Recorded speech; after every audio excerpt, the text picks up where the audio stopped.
স্বর্গরাজ্য যখন উত্তাল অসুরদের অত্যাচারে, তখন স্বর্গের দেবতারা মা দুর্গার হাতে অস্ত্র তুলে দেয়।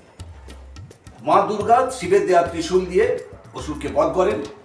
তখনই প্রমাণিত যে ওই ত্রিশূল হলো সর্বশক্তিমান অস্ত্র। আমাদের দেশের নারীরা দশভুজা, তাদের দুটি হাতে কাজ করলেও তাদের অদৃষ্ট 8টি হাত আছে, যেটা দিয়ে তারা সবটা সামলায়। যদি ওই 10টি হাতে 10টি ত্রিশূল থাকে, তারা অবশ্যই হবেন সর্বজয়া এবং সমস্যামুক্ত ও দুশ্চিন্তামুক্ত। আজকে আমরা শুরু করব সেই প্রথম পর্ব। পরে 9টি পর্ব আমরা আলোচনা করব, জেনে নেব পরে।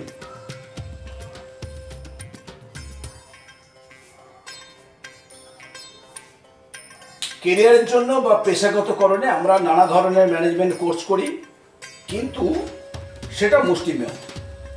প্রত্যেককে যে ম্যানেজমেন্ট কোর্সটা করতে হয় জয়ী বা সর্বজয়া হওয়ার জন্য, তা হলো বিশেষ ম্যানেজমেন্ট কোর্স, যেটাকে আমরা প্রথম ত্রিশূল হিসেবে ধারণ করতে চাইছি।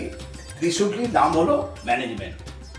3টি শূল হলো হেলথ ম্যানেজমেন্ট, টাইম ম্যানেজমেন্ট এবং সেভিং ম্যানেজমেন্ট। হেলথ ম্যানেজমেন্ট কোর্সটা করলে নিজে যেমন সুস্থ থাকা যায়, ঠিক সেভাবেই পরিবারের সকল সদস্যকে সুস্থ রাখা যায়। Time compound is the root of developing. Time ম্যানেজমেন্টটা জানলে এগিয়ে যেতে বা উন্নতি করতে সুবিধা হয়। সময়কে মূল্য দিলে স্বপ্ন পূরণ বা উন্নতি করা সম্ভব। সময়কে গুরুত্ব না দেওয়ার জন্য কিন্তু আমাদের স্বপ্ন পূরণ বা উন্নতি হয় না, পিছিয়ে পড়ি আমরা। তাই ওটা অত্যন্ত জরুরি।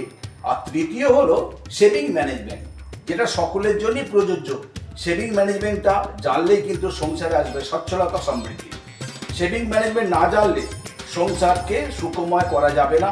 অভাব, ঋণ আটকে থাকবে। যেটুকু রোজগারি হোক, তারই মধ্যে অভাব, অনটন ও ধার দেনা থেকে মুক্তি পাওয়া যায় এই সেভিং ম্যানেজমেন্টটা ভালোভাবে জেনে নিতে। যেখানে শুধু অর্থ নয়, ইলেকট্রিসিটি, জ্বালানি, সময় ইত্যাদি আমরা অপচয় করি নিজেদের অজান্তে। সেভিং ম্যানেজমেন্ট জানলে কোনো কিছুই অপচয় হবে না। আমরা কয়েকটা পার্টে 3টি ম্যানেজমেন্ট জেনে নেব।